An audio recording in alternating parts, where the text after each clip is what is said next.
ప్రభుత్వ ఉద్యోగుల న్యాయపరమైన డిమాండ్లు పరిష్కరించకపోతే ఇక సమ్మెలోకి వెళతామని విశాఖ జిల్లా ఏపీ ఎన్జీఓ సంఘం అధ్యక్షుడు కె ఈశ్వరరావు అన్నారు. మంగళవారం ఏపీ ఎన్జీఓ సంఘం జిల్లా కార్యాలయంలో ఏర్పాటు చేసిన ధర్నా కార్యక్రమంలో ఆయా ప్రభుత్వ శాఖలకు చెందిన ఉద్యోగులతో కలిసి నిరసన చేపట్టారు. ఈ సందర్భంగా ఆయన మాట్లాడుతూ పెండింగ్ లో ఉన్న బకాయిల చెల్లింపుతో పాటు పీఆర్సీ అమలు, సరెండర్ లీవులు, డీఏలను తక్షణమే చెల్లించాలని కోరారు. లేకుంటే ఈ నెల 27న చెలో విజయవాడ కార్యక్రమాన్ని నిర్వహించి ఉద్యోగుల హక్కుల సాధనకై పోరాటం చేస్తామన్నారు.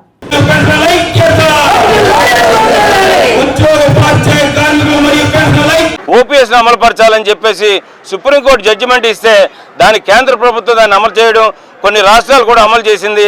మన రాష్ట్రం కూడా మేము అమలు చేస్తామని చెప్పేసి ఈ రోజు కూడా తాత్సారం చేస్తుందే తప్ప దాన్ని కూడా నెరవేరినటువంటి పరిస్థితి. ఇటువంటి చాలా డిమాండ్ల మీద ఈవేళ ప్రభుత్వం సానుకూల స్పందన లేకపోవడంతోనే మేము ఉద్యమం పట్టాం. మరి ఈరోజు జిల్లా కేంద్రాల్లో మరి ధర్నా ప్రోగ్రాం నిర్వహిస్తున్నాం.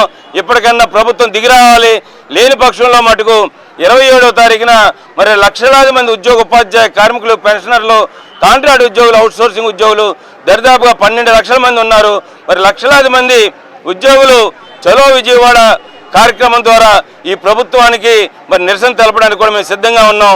మరి అంతవరకు తెచ్చుకోకుండా ఈ ప్రభుత్వం దిగొచ్చి మా రాష్ట్ర జేఏసీ నాయకులతో చర్చలు జరిపి మా డిమాండ్ని సానుకూలంగా మరి స్పందించి వాటిని అన్ని నెరవేరుస్తారని చెప్పేసి మేము కోరుకుంటున్నాం.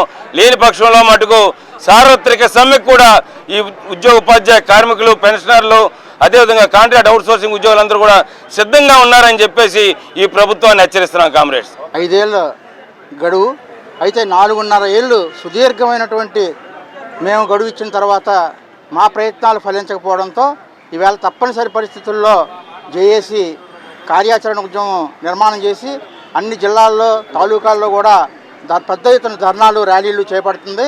కాబట్టి దయచేసి ఎప్పటికైనా సరే ప్రభుత్వం మౌనం వీడి మాతో చర్చలు జరిపి ఖచ్చితంగా మేము అడగవలసిన న్యాయమైనటువంటి డిమాండ్లు, మేము దాచుకున్నటువంటి డబ్బులు కానీ మేము ఏదైనా న్యాయంగా అడుగుతున్నామో ఆ డిమాండ్లన్నింటినీ కూడా పరిష్కరించి బేషరతుగా పీఆర్సీలోని ఐఆర్ని ప్రకటించి మరి తక్షణం మా తాలూకా ఉద్యమాన్ని విరమింపజేయవలసిందిగా మీ ద్వారా ప్రభుత్వాన్ని కోరుతా ఉన్నాను.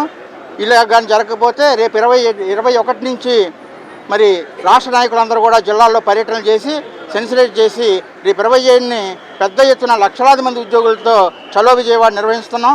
అది కూడా అప్పుడు కూడా ఈ ప్రభుత్వం దిక్కపోతే ఏ క్షణంలో అయినా మెరుపు సమ్మె ప్రకటించి మరి ఈ మెరుపు సమ్మె వల్ల ప్రజలకు కానీ లేకపోతే ఇంకెవరికైనా ఇబ్బందులు కానీ ఎదురైతే దానికి ప్రభుత్వమే బాధ్యత వహించాల్సి ఉంటుందని ఈ సందర్భంగా మీ ద్వారా ప్రభుత్వాన్ని హెచ్చరిస్తున్నాం.